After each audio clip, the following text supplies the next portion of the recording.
এখন থেকে ব্লগটা শুরু হচ্ছে। আপাতত এখানে ভাজাভুজি শুরু হয়ে গেছে। তোরা নাকি তেল খাচ্ছিস না, এদিকে এত ভাজাভুজি? আমি আমার বরের পূর্ণ করছি, ঝুমাদি আওয়াজ করছে পেছনে। এখানে ব্লগ হচ্ছে, ঝুমাদি ব্যাকগ্রাউন্ড সঙ্গীত হলো বাসনের আওয়াজ। তোরা নাকি তেল বরের সেবার জন্য দিচ্ছি। নিজে 1 টেবিল স্পুন 1 টিস্পুন তেল খাচ্ছিস, আর হাজবেন্ডকে 1 কড়াই তেল খাওয়াচ্ছিস। 1 কড়াই কেন তেল খাওয়াবো? আমার হাজবেন্ডের চকচকানিটা দরকার। সাবাস বেটা, জিতে রাও। এই সেবা করলে জিতে রাও। আমি একবারও কথাটা বলিনি। কি বলি? করলে জিতে রাও, নইলে মারতে রাও। সেবা করছিস না এটা তুই আমার। তুই আমাকে 1 কড়াই তেল খাওয়াচ্ছিস। আমি কালকে রাত্রিবেলা থেকে ডিসাইড করেছি আমি জীবনে আর কোনোদিন শুভম গুপ্তর কোনো উপকার করবো না। শুভম গুপ্ত আমাকে বলেছে যে শুভম গুপ্তর অপকার যারা করে দে আর হিজ ফ্রেন্ড, আর যে বাজে কথা উপকার করে সে হলো শুভম গুপ্তর শত্রু। বাজে কথা না, বাজে কথা। আমাদের পাত্রী, কামিং পাত্রী বসে আছে এখানে। সম্বন্ধ দেখা হচ্ছে এখন। বিয়ে শাদী যদি দেওয়া যায়, ভালো ছেলে যদি পাওয়া যায়। তোর তো আবার প্রচুর ক্রাইটেরিয়া। তোর ক্রাইটেরিয়া কি? কোনো ক্রাইটেরিয়া বল যদি এই ব্লক থেকে যদি একটা ছেলে পাওয়া যায়। আরে ওকে বলতে বল। ওর ক্রাইটেরিয়াটা কি? ও আমার বরের মধ্যে যা যা ক্রাইটেরিয়া আছে ওগুলোর পছন্দ না। প্রথম ক্রাইটেরিয়া, ঠিক আছে? আর সেকেন্ড আর থার্ড দেখে পুড়িয়ে ফেললাম। এই যে আজকে কি পূর্ণিমা? মাঘী পূর্ণিমা। স্যার আয়োজন করা হয়েছে এখানে আপাতত। এই যে প্রসাদ, দই, মানে ফল প্রসাদ, দই সমস্ত কিছু আয়োজন করা হয়েছে। এখানে চিনি আয়োজন হয়েছে। আর এই যে গপু, এইখানে গপু, এই এক গপু পুরো।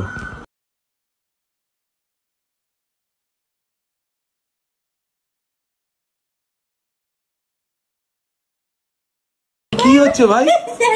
এটা কি করছিস তোরা?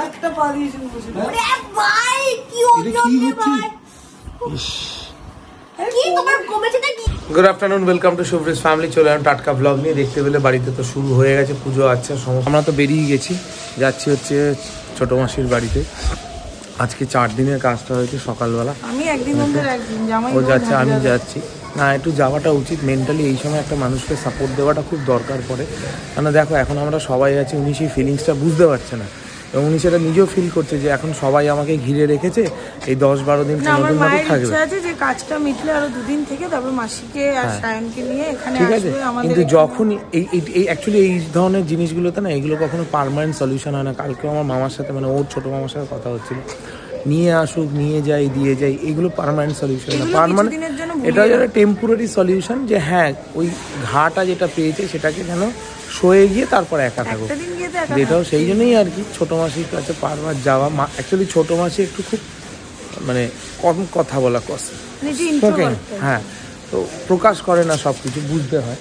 তো যাই হোক, যতটা মানুষের সাথে পাশে। এবারে মা দুজনে মিলে এটা ডিসাইড করছিল যে ওদেরকে নিয়ে এসে কিছুদিন আমরা যদি ওদেরকে নিয়ে একটু কোথাও বেড়াতে যাই।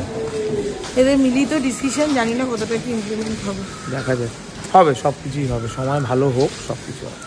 আমি জেনারেলি এই বাড়িতে এসে তো ব্লগ করার তো কোনো প্রশ্নই ওঠে না। আমি বাধ্য হলাম করতে, মানে মানুষ জামাই হলে কি কি আদর পায় দেখো। ওদেরকে ফল খেতে দিয়েছে, ঠিক আছে, ওর ফল খেতে খেতে হাতটা একটু চ্যাটচ্যাটে লেগেছে। ও আমার মাকে বলছে হাতটা একটু ভিজিয়ে আনো। আমার মা মগ আর কি নিয়ে এসে, এটা রান্নাঘরের মগ না, আর এ বাটি নিয়ে এসছে। মানে হ্যাঁ রে, তোর কিছু মনে হয় না? আমি বলেছি এটা করতে, মানে তোর তো লজ্জা পেয়ে উঠে যাওয়ার কথা। আমি উঠে যাচ্ছিলাম, আমাকে আটকালো। আমি এটা বলেছি যে মগ, আর তুমি বালতি মগ এইসব নিয়ে এসো। কোন কপাল করে রে, কোন কপাল করে? কোন পার্বতীর মাথায় জল ঢালতি তুই? কপাল কোন পার্বতীর মাথায় জল ঢালতি? তো টাকা হচ্ছে না কেন বলতো? বয়স হয়ে যাচ্ছে, শুভম গুপ্তর টাইম চলে যাচ্ছে, তাই না? শুভম গুপ্ত কিছুক্ষণ আগে যা ঘটিয়েছিস। শুভম গাড়ি চালিয়ে আসছে, পাশে একটা ছেলে সেটা স্কুটি নিয়ে পড়ে গেল। আমার গাড়িতে লাগেনি, ও এমনি স্কুটি চালাচ্ছিল ছেলেটা। আমি জোরে আসছিলাম, ওই ভয়ের চোটে পড়ে গেল। এবার ভাবলাম আমি মেরেছি। এবার আমি না ওর দিকে তাকাচ্ছি কটমট করে, যদি কি ও যাবে কিছু। ওখানকার লোকজনেরও বলছে আরে দাদা তো যাচ্ছিল, ও তো সেই স্পিড থেকে পড়ে গেছে। তাও বলে স্পিডে চালানোটা কি উচিত? এটা অলিগলির মধ্যে হলো, অলিগলির মধ্যে কাটাতে গেলেও তো লোকজনের আশেপাশে মানুষের ভয় পায়।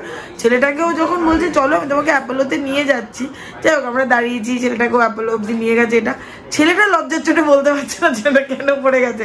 আমি বললাম দাদার ধাক্কায় কি তুমি পড়ে গেছো? বলছে না। আর তবে তুমি কি করে পড়ে গেলে? বলছে পড়ে গেলাম। মানে সত্যি ওকে নিয়ে বেরোনো মানে একটা কিছু বিপদ ঘটাবে। ম্যাকডোনাল্ডসটা আরে হ্যাঁ, বহু যুগ পর মানি স্কোয়ারে এলাম। মানি স্কোয়ারে আসিনি প্রায় 2-3 বছর পর বোধহয় মানি স্কোয়ারে ঢুকলাম। আর একটু ধোসা খাওয়ার ইচ্ছা, এমনি আজকে স্যাটারডে, তাই হালকা ফুলকা একটু প্লেন ধোসা খেয়ে তারপর বাড়ি ব্যাক করবো। বহু বছর পর আমি মানি স্কোয়ারে এলাম। তোরা তো শুনতে মানি স্কোয়ারে আসলে আমি মানি স্কোয়ারটা হলো আমার লোকাল ওয়াশরুম। হ্যাঁ ঠিক আছে, আমি মানি স্কোয়ার এতদিন আসিনি, প্রায় বলছি না 3-4 বছর তো আমি মানি স্কোয়ারই ঢুকিনি। আজকে এসে দেখছি পুরো পাল্টে গেছে, খুব দারুণ করে দিয়েছে মানি স্কোয়ারটা, সমস্ত চেঞ্জেস এখানে, সমস্ত ব্র্যান্ড। আমি আসতামই না মানি স্কোয়ারের জন্য, বেশ ভালো লাগছে আজকে মানি স্কোয়ারটা এসে। মানি স্কোয়ারের মধ্যে জেলাস ফিল করতে। আমরা বিয়ের আগে মানি স্কোয়ারে মুভি দেখতে এসেছিলাম, বিয়ের আগে মুভি দেখতে এসেছিলাম। বিয়ের পর মানি স্কোয়ার আসনি কোনোদিন? না, তার আগে আমি তুই পৌলমি একবার এসেছিলাম। আমি তুই মানি স্কোয়ারের ওই এতে পার্কিং এর ওখানে থাকতো, গৌতম ছিল একটা, আমি তুই পৌলমি এসেছি। ম্যাডাম কি অর্ডার দিয়েছিস? কি একটা প্লেন ধোসা, একটা প্লেন ধোসা, তাও রাভা ধোসা, আর শুধু সাম্বার, অন্য চাটনি না। অনেকক্ষণ ধরে ও ধোসা খেতে ইচ্ছা করছিল সাউথ ইন্ডিয়ান, তাই আমি বললাম চ। তার মধ্যে একটা ফোন চলে এসেছিলো, সেই ফোনে কথা বলতে বলতে অ্যাক্রোপলিস মিস করে গেছি। ভাগ্য ভালোই হয়েছে, একদিকে মানি স্কোয়ারে এসেছি, মানি স্কোয়ারে এসে মোটামুটি দেখতে পেলাম এটা কতটা ডেভেলপ হয়ে গেছে মানি স্কোয়ারটা। এই প্লেন ধোসা একটাই অর্ডার করা হয়েছে, এটাই বেটার। ম্যাকডোনাল্ডস, এই স্মৃতি আমি ভুলবো না, বলতে হবে তো, ভুলবো না। সব কিছু তো বলতে হয় না, সব কিছু বলতে হয়। ব্যাপারটা তেমন কিছুই না। মাঝখানে ও যখন কলেজ পাস আউট হয়ে যায়, আমি যখন কলেজ থেকে বেরিয়ে ওর সাথে আমার যোগাযোগ চাকরি বাকরি করি, যোগাযোগ নেই। আর তখন আমার অফিসটা ছিল হচ্ছে সল্টলেকের মধ্যে আইএ ব্লকে, ঠিক আছে। তো বেশ ঠিক আছে, দাঁড়া এটা খালি খুলে যায়, এটা আটকে নি, আটকাবে বিপদ, যখন বিপদ তার নিত্যাটা ঠিক করে। যাই হোক, তো তখন কি হয়েছে, তখন আমি মাঝে মাঝে এই মানি স্কোয়ারে ম্যাকডোনাল্ডে আসতাম, ঠিক আছে। মানি স্কোয়ারে ম্যাকডোনাল্ডে এসে ম্যাকেক বলে তখন একটা নতুন প্রোডাক্ট লঞ্চ করেছিল, মানে খাবারটা লঞ্চ করেছিল, তো সেটা আমি খুব খেতাম। আমি আর আমার একটা অফিস কলিগই মনে হয়েছিলাম, হ্যাঁ দুজনেই আমরা ছেলে ছিলাম, ঠিক আছে। দুজনে আমরা বসে খাচ্ছি, কিছুক্ষণ পর আমার এরকম কোনাকুনি টেবিলে চোখ গেছে, দেখি উনি বসে আছে একটা বন্ধুর সাথে। এরকম কিরে, ভালো বন্ধুর সাথে, ভালো বন্ধু, জীবনে আমার শত্রু, ঠিক আছে, বসে আছে। কিরে, পাত্তাই দিল না। পাত্তা দিনি না, আমি ওর সাথে পরিচয় করেছি, আমার বন্ধুর পরিচয় করেছি। এরকম এরকম আমার ওগো ওর সাথে এরকম ওর সাথে গেছি। আমি বলছি শোনো, পাত্তা না পাত্তা দিয়েছি আমি, না আমি বলবো, হ্যাঁ আমি পাত্তা দিয়েছি। আমি তাকেও পরিচয় করালাম, এটা হলো আমার ছোটবেলার বন্ধু, ওকে বললাম দেখ এটা আমার বড়বেলার বন্ধু, এইসব বলে যাই ওইসব পার চুকে গেছে। সে এখন ব্লগ দেখে হয়তো বলবে হ্যাঁ তোরা বিয়ে করে আমাকে নিয়ে খিল্লি করছিস। সত্যি বলছি, আমরা তাকে নিয়ে খুব খিল্লি করি। হ্যাঁ তার এরকম ওকেও আমি এরকম অনেক জায়গায় দেখেছি, অনেকের সাথে। আমার সেখানে গিয়ে বলছে meet my friend, hello meet my friend, দেখেনি তোকে দেখেছি। আমরা এরকম না, মানে আমরা শুভমের কিছু খুচরো পাপ আছে, এই খুচরো পাপদের নিয়ে আমরা বহুত খিল্লি করি। যাই হোক, সেই জন্য পাত্তা দিল না, আমি পাত্তা দিয়েছিলাম। দেখবে সে যদি দেখে থাকে সে পর্যন্ত বলবে কমেন্টে লিখবে, যাক আমি বেরিয়ে তোমাকে পাত্তা দিয়েছিলাম। ওখান থেকে তো ভুল করে অন্য রাস্তায় চলে গেছিলাম, কিছু ফল কেনার আছে, ফলগুলো আপাতত কিনে নিই, কারণ ডেইলি ফ্রুটস আমরা এখন খাচ্ছি। 11:39 এইসব ক্লাস শেষ হলো, আর আমি এক বাটি ফল নিয়ে বসেছি খেতে। ওই রাস্তায় ধোসাটা খেয়েছিলাম, আর প্রথম শুভম রাভা ধোসা বলেছে, ওদের কাছে রাভা ধোসা শেষ হয়ে গেছিলো, তাই ওরা নর্মাল ধোসাই বলেছিল যে স্যার এমনি প্লেন ধোসা আপনাকে নিতে হবে, কারণ বিল হয়ে গেছিলো। এমনি প্লেন ধোসা কোনোরকম একটাই দুজনে ভাগ করে খেয়ে দৌড়াতে দৌড়াতে বাড়িতে এলাম, কারণ আমার পড়ানো ছিল। আমি যেতেই চাইছিলাম না আজকে, যে দেখ ওরকম এই পড়ানো পেছনে নিয়ে যাওয়া যায় না। তখন ফলটা খেয়ে নিই। আর এদিকে দেখো সোনাই কুমারী, হাই হাই, বাবা সে একটু ব্যস্ততা দেখাবে। যাই হোক, এবার হলো সোনাইয়ের সাথে বসে কিছুক্ষণ গল্প করি, তারপর তারপর আর কি দিন শেষ, রাত শেষ, এই করেই একটার পর একটা দিন কেটে যাচ্ছে। একটা নতুন বছর এলো, নতুন বছরে একটা মাস চলে গেল, সেকেন্ড মান্থটাও প্রায় চলে যাচ্ছে, কিছুই করে উঠতে পারলাম না, এই ছ্যাবলামো করে যাচ্ছি। আর কত কি লাইফে ঘটে গেল, এইসব নিয়েই চলছে। শোনাই গ্রিন টি খেয়ে, শোনাই এখানে দেখো দুটো ফোন নিয়ে, বাবা 3টে ফোন, সে তো আমার তো প্রয়োজন, কিছু করার নেই। সেই কিসের প্রয়োজন? তো আমার এইটা তো প্রথম কথা হলো আমি একটু এই ব্যাপারে একটু অশিক্ষিত ছিলাম যে আইফোনে 2টো সিম লাগানো যায় না। না সেটা হতেই পারে, সেটা আমি হয়তো জানি না, তো ইউজ করার পর জেনেছি। আর সেকেন্ড তো ওই জন্যই আমার তো ওই আইফোনের 2টো নাম্বার ছিল, একটা নাম্বার তো আমার অফিসিয়াল নাম্বার, সবাইকে দেওয়া আছে। সেটাই, এখন ওই ফোনটার দরকার নেই, তাই তো?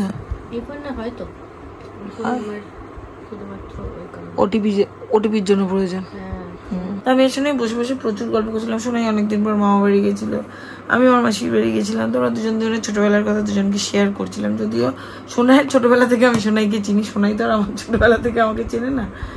ভীষণ অ্যানোয়িং ছিল, ভীষণ অ্যানোয়িং ছিল। হ্যাঁ, সোনাইয়ের একটা স্টোরি আছে। আমি শুভমদের বাড়িতে ফার্স্ট গেছিলাম শুভমের জন্মদিনে, সেটা আমাদের মাধ্যমিকের পরে। এবার আমি গেছি, সোনাই টুকটুক টুকটুক করে এসে সোনাইয়ের মামা বাড়িতে থাকতো। সোনামা চলে যাওয়ার পর সোনাই মামা বাড়িতেই থাকতো। ক্লাস 4 অব্দি ছিলি না তখন? কোন ক্লাসে পড়তো আমার অত মনে হয়, ঠিক আছে, যাই হোক। তো সোনাই এসে কাকুকে নিয়ে এসে আমরা সব বন্ধুরা গোল করে বসে রয়েছি, সোনাইকে শুভম কোলে করে এনে এরকম দাঁড় করিয়েছে। বেশ অনেকজন, আমরা 3টে মেয়ে গেছিলাম, আরো 2জন ছেলে গেছিল। ওই 5 জনের মধ্যে এসে ধাপ করে আমার কোলে বসেছে। আমি ওকে নামিয়ে দিয়েছি, আমিও তো তখন ছোট, আমি ওকে নামিয়ে দিয়েছি। আমি ওকে নামিয়ে দিয়ে বলেছি তুই নিচে বস, নামটাম জিজ্ঞেস করেছি, এই করেছি। অনেকক্ষণ পর আবার বলছে একটু বসি করে আবার ধাপ করে গিয়ে বসেছে। এখন তোর বক্তব্য কি? আরে বাবা দেখো, ছোটবেলায় কি হয়, ভগবান থাকে ভেতরে, ভগবানের দূত হয় বলে না, তো তখন থেকেই আমি বুঝতে পেরেছিলাম যে তোমাকে আমি সারা জীবন জানাবো আলটিমেটলি। বুঝতে পেরেছি আমি বৌদি হবো, এরকম একটা কিছু। এসব বলিস না, কন্ট্রোভার্সিয়াল কথা, কোথা থেকে কে শুনছে, বলবি এইসব গুপ্ত বৌদি লোকানো ছিল, গুপ্ত বাড়িতে গুপ্ত বৌদি লোকানো ছিল, এইসব হয়তো ব্যাপার হবে। আজকে ভাই আমরা প্রচুর খিল্লি নিয়েছি, ঠিক আছে, আমি আর গুবলু, তোর সাথে খিল্লিটা বাকি ছিল। যাই হোক, এইসব করেই আমরা ভালো থাকার চেষ্টা করি, এইসব করেই আমরা ভালো থাকি, আর এইসব করেই ভালো থাকবো।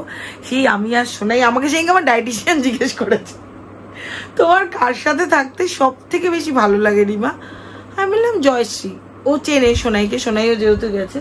আমাকে বলছে বরের আগে ননদের নাম। আরে ভাই, আমি তো বেশিরভাগ টাইমটা আমার ননদের সাথেই কাটাই। তাই আমি বলেছি, এটাই যদি সোনাইকে কেউ প্রশ্ন করে, সোনাই কি বলবে? না আমার ফোনের সাথে থাকতে ভালো লাগে, ল্যাপটপের সাথে থাকতে ভালো লাগে। ও তোকেও জিজ্ঞেস করেছিল? ও কেউ যদি জিজ্ঞেস করে আমার কথাই বলবে। ও গাবদুকে আমি কিছুক্ষণ আগে একটা বাজে কথা বলেছি। কি বলেছি? আমি এরকম ভাবে বসে রয়েছে, তোকে কেমন একটা কুদু হাতি টাইপের লাগছে। প্রচুর ডায়েট ফায়েট চলছে, অনেক কিছু চলছে। হয়তো একদিন না একদিন আমরা সেই লক্ষ্যে পৌঁছবো। আমি সোনাই, ওদিকে আমার আরেকটা বোন করছি। ও হ্যাঁ, ও নিশ্চয়ই আমার বোনের মতোই বোনই অ্যাকচুয়ালি, কিন্তু ও আমার ভাইয়ের উঠবি, ঠিক আছে। ওর সাথে যেদিন পরিচয় করবো, যেদিন দেখাবো, বাট ও আর সোনাই ডায়েটের দিক থেকে সেম জিনিসই করছে, মাঝে সাঝেই হড়কাচ্ছে। ও ওদিকে ফ্রাইড রাইস খাচ্ছে, এদিকে বিরিয়ানি খাচ্ছে। এই দুটোর যে কি হবে কে জানে। সোনাই যেহেতু খেয়েছিল, বিরিয়ানি খেয়েছিল, তাই ওকে গ্রিন টি খাওয়ালাম, কারণ দরকার গো এগুলো। এই একদিন খেয়ে নেওয়ার পরে যা ওজনটা বাড়ে, তাতে যা তা কাণ্ড হয়, রান্নাঘরটা অন্ধকার। আর এই একটার মধ্যে শুকনো ফেলো, একটার মধ্যে ভেজা ফেলো, এই করতে করতে কখন যে কোনটায় কি ফেলেছি। আমি এখন নিজের জন্য গরম জল করব, আর ওই কালকে আমরা যা ওই ডিটক্সের যা খাই সেটা ভেজাবো। সোনাইয়ের জন্য জিরের জল, আর আমার জন্য একটা পাউডার বলতে ওটা বাড়িতে বানানোই পাউডার। ওটার মধ্যে আমার একটা স্টেপ বাই স্টেপ হচ্ছে, তো ওটার মধ্যে কি জানো, জিরে, জোয়ান আর তেজপাতা, এটাকে রোস্ট করে ড্রাই করে তারপরে হলো পাউডার বানিয়ে ওটা 2 চামচ জলের মধ্যে গুলে আমি খাই। শুনে প্লিজ কেউ এগুলো কিছু খেতে যেও না বা করতে যেও না। যার শরীরের উপর নির্ভর করে এগুলো দেওয়া হয়। তাই আমি সবসময় বলি সবাই ডক্টর কনসাল্ট করো। অনেকেই দেখবে ফেসবুকে অনেক রকমের প্রবলেম নিয়ে না বলে এটা হচ্ছে ওটা হচ্ছে, বিশেষ করে প্রেগনেন্সির ক্ষেত্রে অনেকেই বলে এটা হচ্ছে এরকম সিমটম। ভাই ডাক্তার দেখাও প্লিজ। আমরা কেউ ডাক্তার নই বা আমরা কেউ হেভি কিছু বিশেষজ্ঞ নই যে আমরা একটা সাজেশন দিয়ে দেবো। এর জন্য ওই পাউডারটার কথা শুনে কেউ খেও না, কারণ আমাকে ওটা স্টেপ বাই স্টেপ আমাকে প্রথম দিয়েছিল 2 গ্লাস জল সকালবেলা উঠে, তারপর দিয়েছিল জিরের জল, তারপর এটা। তো কোন স্টেপে কার, যেমন আমার যে আরেকটা বোনের কথা বলছি, ওকে দিয়েছে মেথির জল, সোনাইকে প্রথম দিয়েছিল জোয়ানের জল, তারপরে দিয়েছে জিরের জল। তো এই জিনিসগুলো এক একজনকে যার যার এই অনুযায়ী তাকে তাকে দিচ্ছে। তো এর জন্য কারোরটাই কারোর সাথে মিলবে না, তাই প্রত্যেকেই যাও কনসাল্ট করলে। ফি হলো 1600 টাকা, নিশ্চয়ই 1600 টাকা হয়তো খরচা হবে, কিন্তু যদি হিতে বিপরীত হয় এই আমার সাজেশন অনুযায়ী খাওয়া দাওয়া করে তাতে আরও বেশি খরচা হবে। এর থেকে 1600 টাকার উপর দিয়ে যাবে, আর উপকার তো পাবেই পাবে, তাই যাও।